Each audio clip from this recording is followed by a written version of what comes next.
today's video is going to be about defrost control boards. I want to make sure that everybody understands the manufacturer's intentions, what the board's trying to do, why they put so many terminals there, what the input voltage and the output voltage is going to be, when it's going to be present, when it's not going to be present, and what mode, heat or cool, defrost or non-defrost, forced defrost, time defrost. Stay tuned to this video and I hope it helps you out.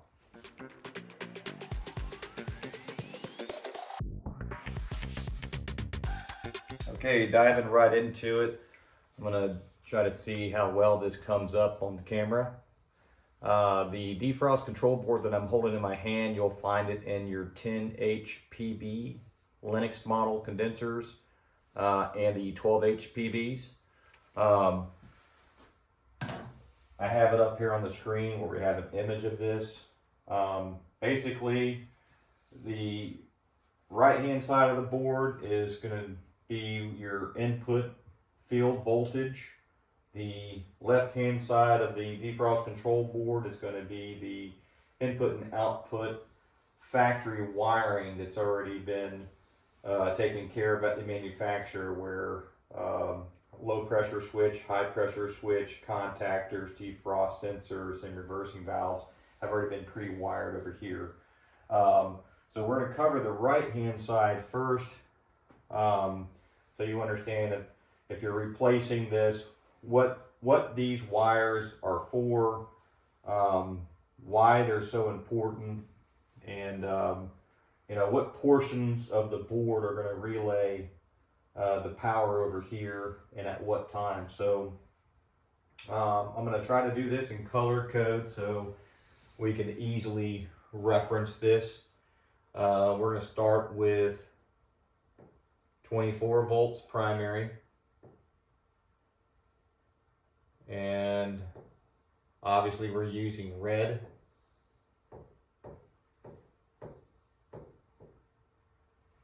As power comes into this defrost control board, the board itself is a load, so it's not going to draw, you're not really going to be able to sense a whole lot of ampacity there if you're measuring current here, but this is a load. And we'll cover in other videos more in depth on loads and what's not a load, but I might talk about it a little bit in this video just to save a little bit of confusion. But I want you to look at this board. Step one, it needs to have 24 volts.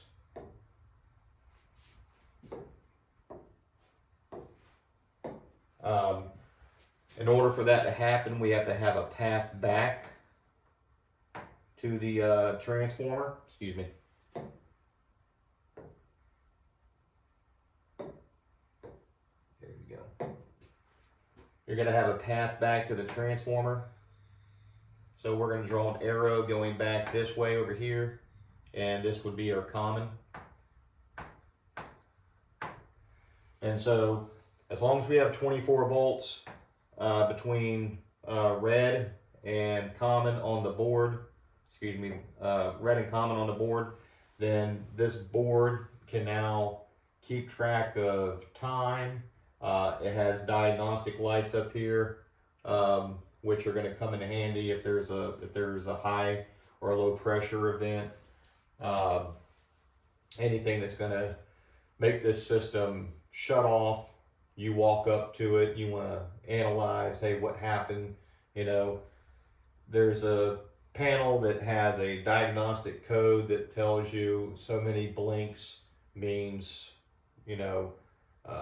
low pressure cutout, or so many blinks means high pressure cutout, or if it's an anti-short cycle mode. For example, if this board lost power on the low voltage side, maybe from the pole we lost power to the house for say maybe a few seconds, any type of power interruption here is going to cause this board to go into anti-short cycle protection to make sure the compressor can't come back on too fast. If it goes into anti-short cycle, you'll have lights up here that are telling you, hey, it's in a time delay. If everything's working fine, these lights will also tell you that. So that's a really nice feature. You're not going to have this feature if you lose this 24 volt primary on red. So that is what energizes that. And it also does other things which we're gonna cover as well. So I want to, let's go ahead and just go to the next wire. We're gonna say the next input is Y1 down here. And this would be your Y from the thermostat. It's telling the condenser to come on. Now that doesn't mean if it's in heat or cool, it's just telling the condenser to come on. So anything here is going to refer to these terminals here, which I'm going to circle them. As a matter of fact, I'll go ahead and color them in. We have 2 terminals there. We have 2 terminals here. We also have 2 terminals here, and that was our low pressure terminals, our high pressure terminals, and then just our Y out, which is for the contactor to come on. So when I refer to pressure switches, we're referring to these switches over here, which I don't have the stem on there. I'm just referring to the part of the switch that's important. And these switches are supposed to be in the closed position to have a operation. And so in the event that there's refrigerant gas pressing up on the low pressure switch, it'll be in the closed position. In the event that there's refrigerant gas that's not over exceeding its pressure, the high pressure switch will be in a closed position. It won't open.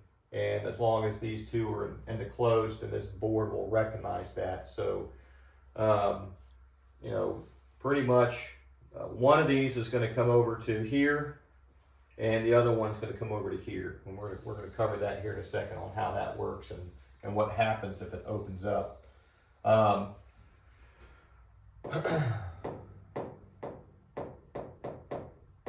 right, so another way to look at that is without a Y input, there is nothing over here at your high pressure. Without a Y input, there's nothing coming over here to your low pressure area. And without a Y input, there's nothing coming over here to the Y1 out. So we lose this, we lose these 3. So it's already less confusion when you look at it, because there's not a whole lot of other terminals now that we've done covered what these are doing. We have 2 terminals here, which are for defrost. We have 2 terminals here, which are for the reversing valve. There's our defrost sensor. There's a reversing valve.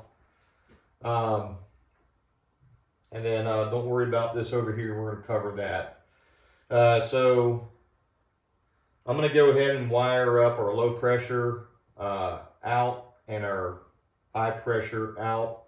And then we'll go to our contactor. All right, so we use black. Basically, one of these is going to come over to a terminal, tie into it. The other one is going to come over to the other terminal, and that's it. So we can say that's our low pressure switch. And providing that it's always closed, we have, I'm going to draw an arrow here. We have power coming out on one of these, and we have power coming back on the other. So this board, as long as we're getting 24 volts on the Y call, it's sending power from here up, and as long as this is closed, power comes back, the board recognized that, hey, we're one step away from sending voltage out to the contactor. For it to pull in. Same way with the high pressure switch. We have one wire that's going to land on one terminal. We have another wire that's going to land on the other terminal. Doesn't matter which one. All it is just a path. We'll just go ahead and draw some arrows. One of them's going to be a output, and one of them will be a input.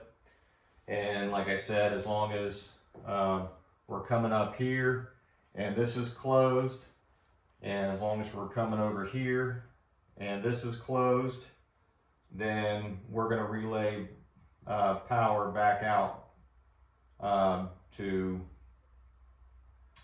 my Y. I'm just going to do it like that. So both of these have to be in agreement. You know, there's no thinking involved. As long as we're receiving 24 volts back here on these terminals, then we're going to have 24 volts coming out on Y over to the contactor.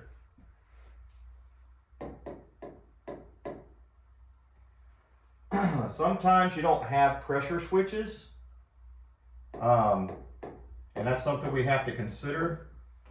If there is no pressure switch, okay, or if the pressure switch has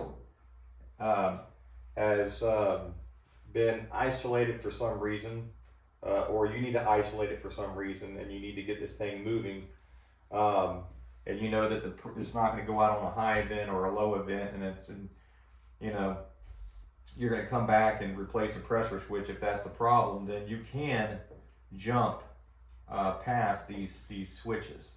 I'm a firm believer in safety switches, so you don't want to just jump past it. Sometimes you'll buy a board, and these Lennox boards will already have a jumper here, and you might have these switches in play, and you don't want to leave these here. You want to take those jumpers off, and you want to wire these things up, you know, so let this be your jumper. You know, don't just put a jumper on there. Let this thing do itself. It's its own service that it's supposed to do, that it was designed to do. And that's the right way you want to do that. Can't emphasize that enough. But if they're not there, okay, because your model unit does not have pressure switches. Some of the older model units, you start getting into 10 HPBs and whatnot, they don't have low pressure switches or high pressure switches. There are 22 units. Units are still in service, they're still working, and you know, these aren't here. If that's the case, then yeah, you're going to have to put a jumper here if your board doesn't come with one, and put a jumper here if your board doesn't come with one. And like I said though, if they do come with one and you have switches, pull them off.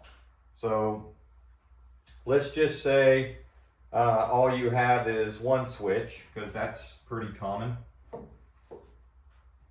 Just cover that for a second. Say you have a low pressure switch, but you don't have a high pressure switch. Well, then I would hook up my low pressure switch here, and I would just jump on my high pressure switch. All right. As long as we have power coming back, the board will be able to relay a voltage, right? As long as, you got to look at this, output, input, right?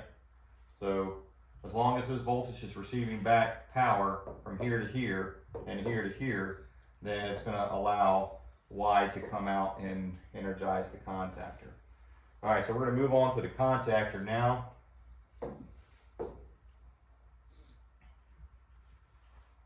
What I'm going to do for simplicity is I'm just going to put a jumper here on these two. That way I don't have so many lines on the board. Basically, they may have used black. They may have used yellow and blue. I'll do it both ways. The side of the contactor we're referring to is the contactor coil. One wire needs to come on to the board, to the terminal, and the other one on the other side, it goes to the other one. And basically one is 24 volts out, and the other one is common back. So it doesn't matter which order you put them in, it's a path of electricity, because what's happening is As I said, Y is coming over, right? And common is going right back. So there's our path. So we have Y through the board is allowing that to happen because we are closed on these two terminals, right? With or without switches. In this drawing we have it closed. And then the path back, let's go ahead and use some colorful arrows. We'll say, here's our arrows, Y out, path back, common back, and it's going back to common. I told you I would change the colors up. A lot of times you see black wires and people are like, oh, which one is common, which one's hot? It doesn't matter. Flip them around, it's still going to work the same. Let's see here. So we'll come and jump these out. Not jump them out, wire this up, excuse me. So we have using yellow wire and then using a blue wire for common. There we go. So that's it. There's your path. Everything's good to go. And like I said, if you take a jumper off of this here, off either one of these in this situation, you're not going to work. You're going to lose 24 volts. Even though you have it here, you may have common still going back across, but you're going to lose 24 volts to that contactor. That contactor won't work. So you don't want to say that the board is bad just because you're getting 24 volts between here and here, right? You want to say that, you know, I don't have my switch closed over here. The board is not recognizing that. And if this is designed with a fault code, then you'll see the lights indicate that, hey, there's a high pressure switch open. And that should draw your attention to this bottom left-hand corner of your board. I'm going to go ahead and put that back over here. Excuse me. We'll close it. Order of sequence of operation. Now, contactor will pull in. Okay, so like I said, everything here is Y, so we'll put a Y there. Everything here is Y, and everything here is Y. So lots of Y's over here, and that's just for the safety and welfare of the equipment and its reliability. If there's an issue, it's a bigger issue if it keeps running with an issue. So the manufacturers design ways for this thing to shut off and not come back on too fast for under a short cycle. So I really love these Lennox Defrost control boards. I think they're great, and I will go over one of the things that is notorious about them in the event that you're chasing your tail trying to find out, hey, what's the problem? I can't find it. There is one thing I want to cover in this video while we're on the Lennox Defrost control boards of what to look for. Alright, so the reversing valve. Alright, if I have 24 volts here on O,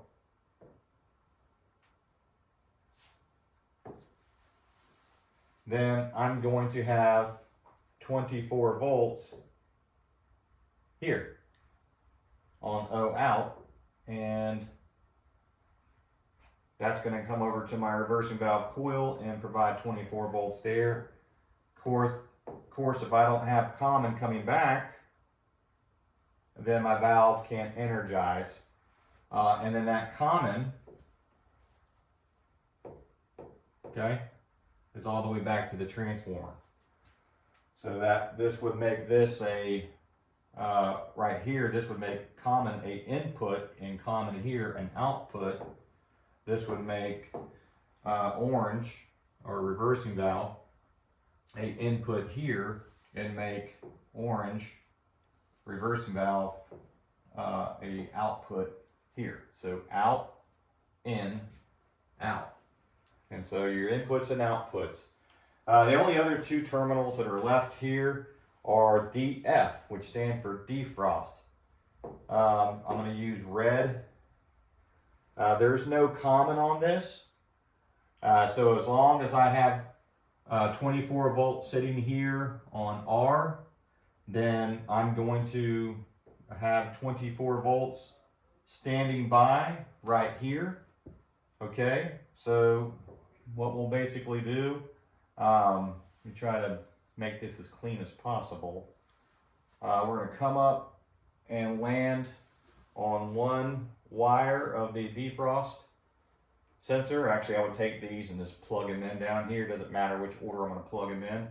But you have to understand that one is a output, right? Doesn't matter which one. And the other one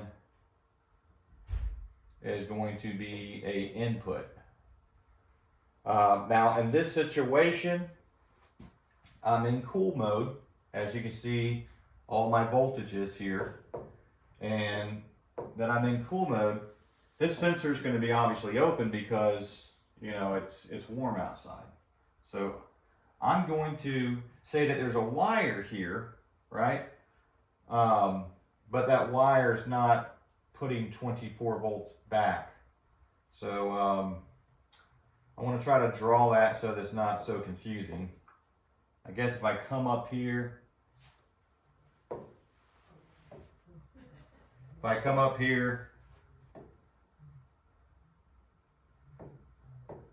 and say that this switch is open, that might help out a little bit. This is the switch actually, that's the sensor, that's where we're sensing. But at the end of the day, I'm just gonna put these red wires right here and then we can close it in a little bit. So I just want to identify that there's no 24 volts coming back over to the board because it's warm outside and that sensor is going to be open if it's warm. In the event that this sensor failed and it was failed in the closed position, this board couldn't go into a time defrost or a forced defrost because the board doesn't recognize that it's in heat mode. It doesn't recognize that it's in heat mode because we're getting 24 volts on O.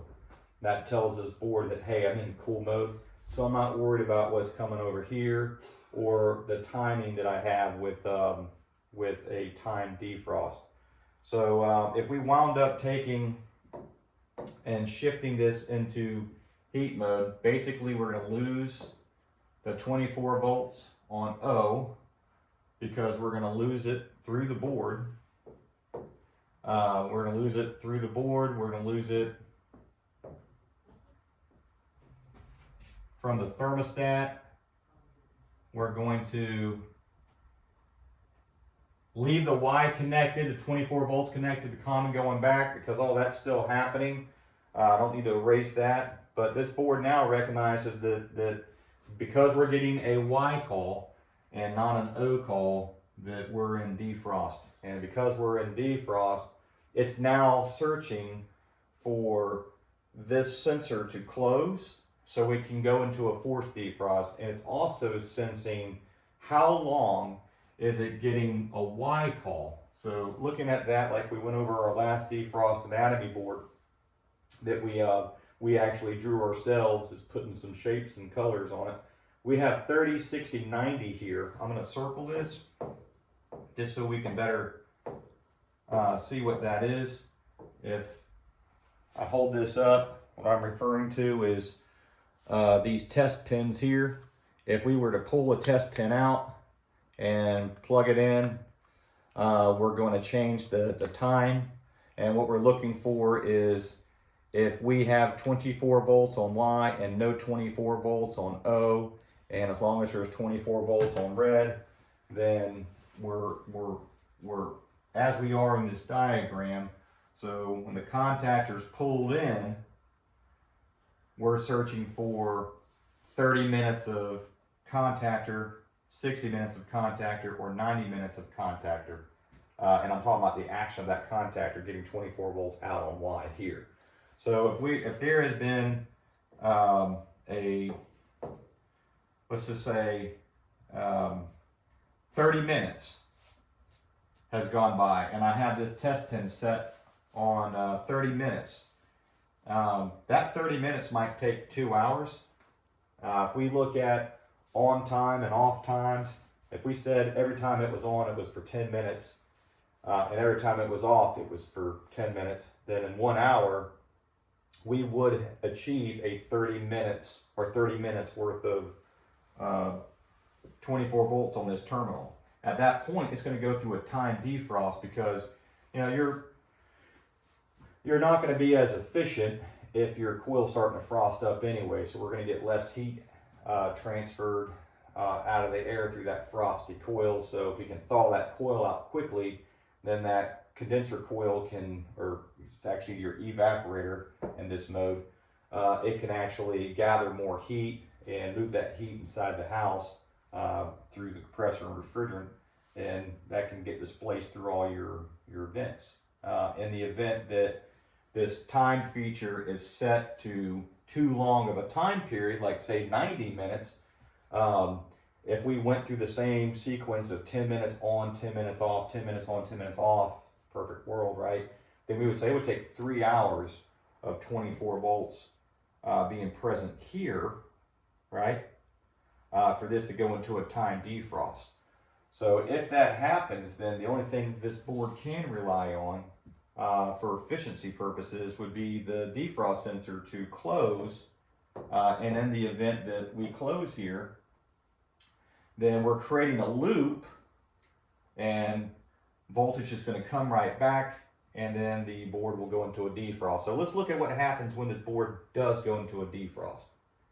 Because there's 24 volts present, I'm not going to put O from here to here. I'm going to use 24 volts from here up to here, and it's going to come over here to the reversing valve. Yeah, I'm not putting orange there. There's absolutely no reason to confuse you, because this valve got 24 volts in defrost because we had 24 volts present on the board. Remember, I told you this board has got a job on its own. It is a load. Let's look at our loads. Told you we're not going to talk about those too much, but this reversing valve coil is a load. That contactor coil is a load, right? There's high voltage loads too. We have a condenser fan motor that's a load. So in the event that, you know, we get confused on loads, this sensor is not a load. These low pressure and high pressure switches, they're not loads. They're just switches. But this board, it is a load. It is always working 24 hours a day, just like your thermostat is a load. It works 24 hours a day. As long as there's power on it, it's on standby. Even if you have it in the off mode, it is still a load. It is a working load off of that transformer. Your transformer is a load. Looking at that, that 24 volts that's just sitting there is able to not just be present for your DF terminals, right, which loop back, initiated the forced defrost because maybe it was set on 90 minutes and 3 hours is too long, but the 24 volts was present for this board to say, I'm going to pass it over to this valve, and I'm also going to pass it over to W1. Now, if you notice when I did these wires, I was coming in with inputs. If I told you that the W wire, I'm going to use purple because white doesn't show up very well on this W1 wire up here. If I said white, even though I'm using purple, comes over here to W1, it's not an input. The thermostat doesn't tell the defrost control board, hey, I'm energizing my heat strips. It's actually the other way around. The defrost control board tells the heat strips to come on so we don't have cold blow. So this is clearly an output, and it's getting that power because 24 volts is always present because we have 24 volts on our board. So we're sending 24 volts this way during a defrost. There's always 24 volts here, right? We're sending 24 volts up here, right, to the reversing valve. And then the last thing that's going on here, and I'm going to use white because it'll probably show up better on this relay, is these terminals are normally in the closed position. And so there's high voltage present there is high voltage present here and coming out of here, coming over to this fan motor. Now this, I'm just going to go ahead and say it's coming over here to the contactor, the high voltage side of the contactor, but that's just too many lines.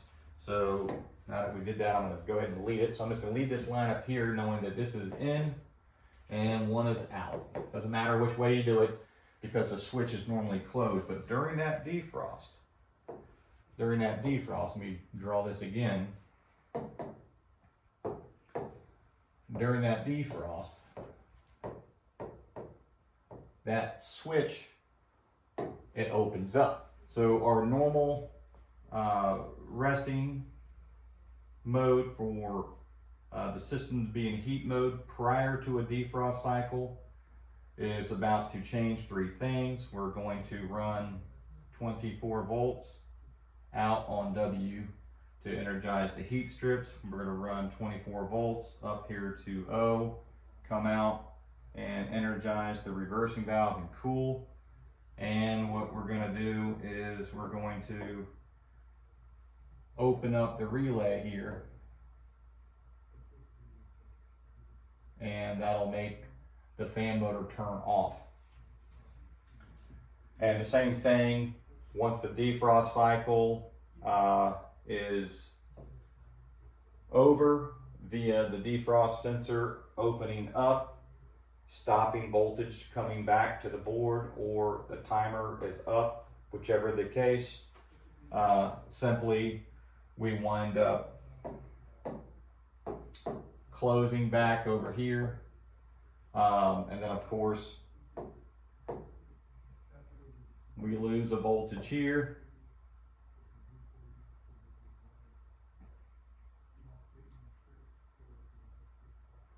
And that voltage is lost all the way back through the board. W2 is lost all the way back to where it started, and it's just sitting there with standby voltage for the defrost sensor to initiate it all over again, or 24 volts to be present on Y for the length of time over here. There's not a whole lot from one board to the next. As we go through these videos, you'll clearly see that whether we do it with a Train or do it with a Lennox or Carrier or Goodman or any other manufacturer, the sequence is always going to be the same. If we wind up doing this with a Rheem, a Rudd, Weather King, any brand that has a B valve on it, then it is going to be different. So we're going to release videos on that so we can see a little bit of difference there. Plus, want to make sure nobody's confused, and I guess if you wash them all, you should be very proficient at defrost controls. But this is pretty much everything you need to know. I told you there would be one service tip in the beginning of the video that I would share with you that Lennox defrost control boards that I love does have an issue with, and it's not immediate. It's probably on an older unit that's been in service for 15 years, maybe 10 years. But you'll develop a hairline crack behind this terminal block here, and with your wires screwed into these terminals, sometimes you can just jiggle the wires a little bit and you'll have a little bit of flexibility on this terminal block, and what happens is it winds up losing connection back here, and you'll see your contactor drop out. So if you're ever working on one of these Lennoxes and you wind up coming across the contactor not energizing, and you have 24 volts over here on Y, whether it's cool, heat, doesn't matter. Sometimes you can just take that wire and just jiggle a little bit, and if it winds up activating the contactor, you're fine. So if you lose Y, this doesn't go into a short cycle. It's only going to go into a short cycle if you lose 24 volt primary on R. So that it could short cycle your condenser if this thing's going in and out, in and out, in and out, because that's a loose wire or loose on that terminal. Seems like the problem that we typically see is in this area here. So it's not really up here. I have seen it travel further up on the terminal block, but it's pretty easy once you kind of know what to look for. You might save yourself 3 or 4 trips out there trying to chase that problem down because it's intermittent. And only thing you can do is just replace the board. All right, hope this video helps you out. Thanks for watching. Please like our videos, subscribe, and look for the next video that comes out. Thank you.